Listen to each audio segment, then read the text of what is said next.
پاکستان کا معرض وجود میں آنا ایک معجزہ ہے، لیکن میرا آپ سے سوال ہے، کیا آپ آزاد ہیں؟ حقیقی آزادی حاصل کرنے کے لیے اپنے دل اور دماغ کو ایسے خرافات، نظریات، بے فضول اور بے معنی مقاصد سے اجتناب کرنا ہوگا۔ آج کل جشن آزادی منا رہے ہیں، سڑکوں کو بند کرنا، آوارہ گردی کرنا، باجے بجانا اور گانے سننا، ہم اللہ کے نظام اور اس ملک کے آئین سے غداری کر رہے ہیں۔ اور پاکستان صرف اور صرف مسلمانوں کے لیے نہیں بنایا گیا، بلکہ یہ پاکستان پوری دنیا کے انسانوں کے لیے بنایا گیا، کیونکہ واحد پاکستان ہی وہ ریاست ہے جس سے ہم یہ امید کر سکتے ہیں پوری دنیا کے جو ظالم اور جابر حکمران ہیں ان کو آسانی کے ساتھ قابو کر سکتا ہے۔ السلام علیکم ناظرین، میں ہوں محمد ناصر، اور آج کا ہمارا موضوع ہے کہ ہمیں جشن آزادی کیسے اور کیوں منانی چاہیے۔ ناظرین، یہ تو ہمارے لیے بالکل خوشی کی بات ہے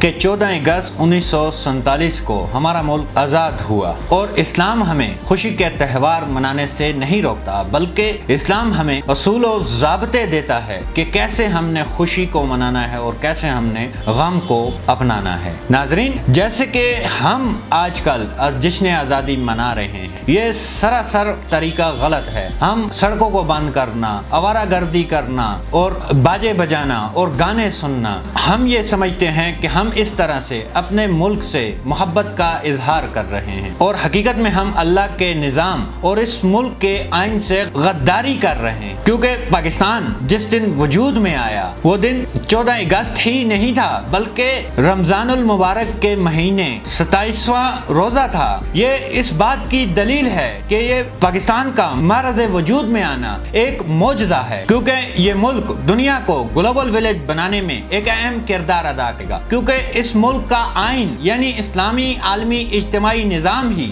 دنیا کے اندر اجتماعی نظام عدل قائم کر سکتا ہے۔ آپ دیکھیں جس طرح اور مذاہب ہیں، ان میں کسی مذہب کے اندر بھی ایسا کوئی نظریہ ہے ہی نہیں جو اس وقت دنیا کو ضرورت ہے۔ دنیا آج گلوبل ولیج بن چکی ہے، مگر دنیا کی روایات، تہذیبیں، ریاستیں اور اسی طرح اور دیگر اقوام دنیا کے گلوبل ولیج بننے میں رکاوٹ بن رہے ہیں، کیونکہ ان سب کو اپنا مستقبل خطرے میں نظر آ رہا ہے، جس کی بنیادی وجہ یہی ہے کہ آج دنیا گلوبل ولیج ہوتے ہوئے بھی دنیا بد سے بھی بدتر بنتی جا رہی ہے۔ نیشنلزم جیسے نظریات رکھنے والے اور نیشنلزم جیسے انٹرسٹ رکھنے والے لوگوں کو گلوبل ولیج ایک خطرہ نظر آ رہا ہے۔ اسی طرح چائنا، امریکہ اور روس کی سپر پاور بننے کی دوڑ میں بھی سب سے بڑی رکاوٹ گلوبل ولیج ہے، کیونکہ اس دور میں پیش قدمی یا سپر پاور کی دوڑ دنیا کے امن و استحکام کو تباہ کر سکتی ہے۔ تو ایسی صورتحال میں واحد اسلامی عالمی اجتماعی نظام ہی وہ نظام ہے جو تمام دنیا کے ممالک، اقوام اور لوگوں کے درمیان انصاف اور عدل کی بنیاد پر ایک اجتماعی معاہدہ کروا سکتا ہے، جس کی وجہ سے دنیا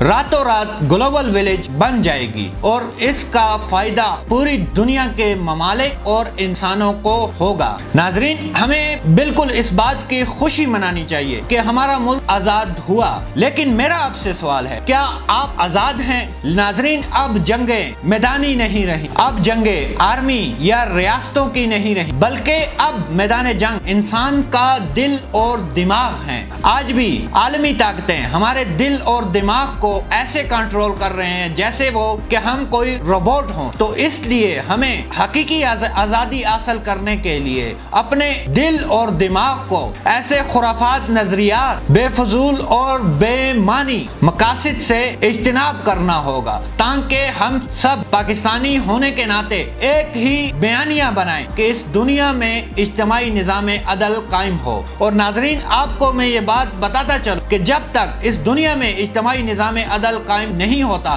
تو ہم کبھی بھی آزاد نہیں کہلائیں گے۔ اور اب آزادی کی جنگ لڑنے کے لیے آپ کو ٹینک، بندوق اور فوج کی نہیں بلکہ عالمی اجتماعی سیاسی شعور کی ضرورت ہے، جس کے ذریعے ہم پوری دنیا کو اس بات پر قائل کر سکیں کہ دنیا میں ایک ایسا سیاسی نظام لانا چاہیے جو تمام ممالک، اقوام اور تہذیبوں کو یکجا کر سکے۔ اس لیے میری اس وقت خاص کر نوجوانوں سے گزارش ہے، وہ پاکستان بنانے کے مقصد کو پہچانے، اور پاکستان صرف اور صرف یا مسلمانوں کے لیے نہیں بنایا گیا،